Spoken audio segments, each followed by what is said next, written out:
کائنات کا ذرہ ذرہ حکم الہی کا پابند ہے۔ سورج اور ستارے بھی نظام قدرت کے تحت گردش میں ہیں۔ تاریخ بتاتی ہے کہ گزشتہ زمانے میں سورج کے رک جانے کا واقعہ کئی مرتبہ پیش آیا ہے۔ حضرت یوشع بن نون علی نبینا و علیہ الصلوۃ والسلام کو حکم ہوا کہ اریحہ میں جا کر جہاد کریں، لیکن ہفتے کی رات آنے سے قبل فتح ہو جانی چاہیے۔ حکم کے مطابق حضرت یوشع بن نون علیہ السلام اریحہ پہنچے اور جہاد شروع کر دیا۔ اتفاق سے فتح حاصل کرنے سے قبل آفتاب غروب ہونے کا وقت آ گیا۔ اس وقت یوشع علیہ السلام نے اللہ تعالی سے سورج کو روکنے کی دعا کی جو قبول ہو گئی۔ یوں آفتاب رک گیا اور غروب آفتاب سے قبل فتح حاصل کر لی گئی۔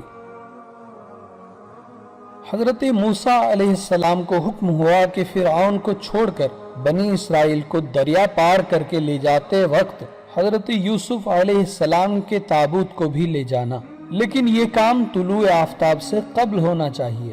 حضرت موسیٰ علیہ السلام کو تابوت کی تلاش میں وقت زیادہ لگا، اس لیے طلوع آفتاب کا وقت قریب ہو گیا تھا۔ اس وقت موسیٰ علیہ السلام نے حبس شمس یعنی سورج کے رک جانے کی دعا کی جو قبول ہو گئی۔ یوں آفتاب اپنے معمول سے ہٹ کر تاخیر سے طلوع ہوا۔ حضرت داؤد علیہ السلام میدان جنگ میں مصروف تھے کہ غروب آفتاب کا وقت آ گیا اور خطرہ ہو گیا کہ ہفتے کی رات آ جائے گی، اس لیے جنگ ملتوی کرنی پڑے گی۔ یوں جیتی ہوئی جنگ التوا کی وجہ سے شکست میں تبدیل ہو جائے گی۔ حضرت داؤد علیہ السلام کے مذہب میں ہفتے کی رات اور دن میں جہاد ممنوع تھا۔ اس وقت حضرت داؤد علیہ السلام کی دعا سے آفتاب کے رک جانے کا واقعہ پیش آیا تھا۔ حضرت سلیمان علیہ السلام کے لیے بھی سورج کے رک جانے کا واقعہ پیش آیا تھا، جس کی تفصیل سورہ صاد میں ہے۔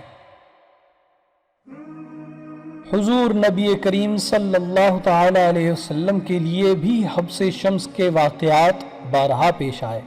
غزوہ خندق کے موقع پر حضور صلی اللہ تعالی علیہ وسلم جنگ میں مصروف رہنے کی وجہ سے عصر کی نماز ادا نہیں فرما سکے تھے، لیکن حکم الہی سے سورج رک گیا اور حضور صلی اللہ تعالی علیہ وسلم نے عصر کی نماز پڑھ لی۔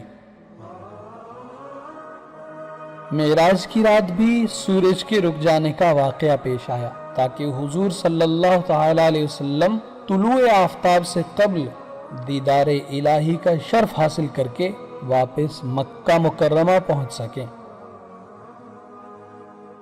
فتح الباری کی ایک روایت کے مطابق ایک مرتبہ حضور صلی اللہ تعالی علیہ وسلم حضرت علی کرم اللہ وجہہ الکریم کی گود میں سر مبارک رکھ کر آرام فرما رہے تھے کہ وحی کی آمد ہوئی، جس کی وجہ سے حضرت علی رضی اللہ تعالی عنہ کی عصر کی نماز جاتی رہی۔ غروب آفتاب کا وقت قریب ہو گیا۔ جب اس کی اطلاع حضور صلی اللہ تعالی علیہ وسلم کو ہوئی تو حضور صلی اللہ تعالی علیہ وسلم نے دعا فرمائی، جس کے بعد آفتاب کو روک دیا گیا اور حضرت علی رضی اللہ تعالی عنہ نے عصر کی نماز پڑھ لی۔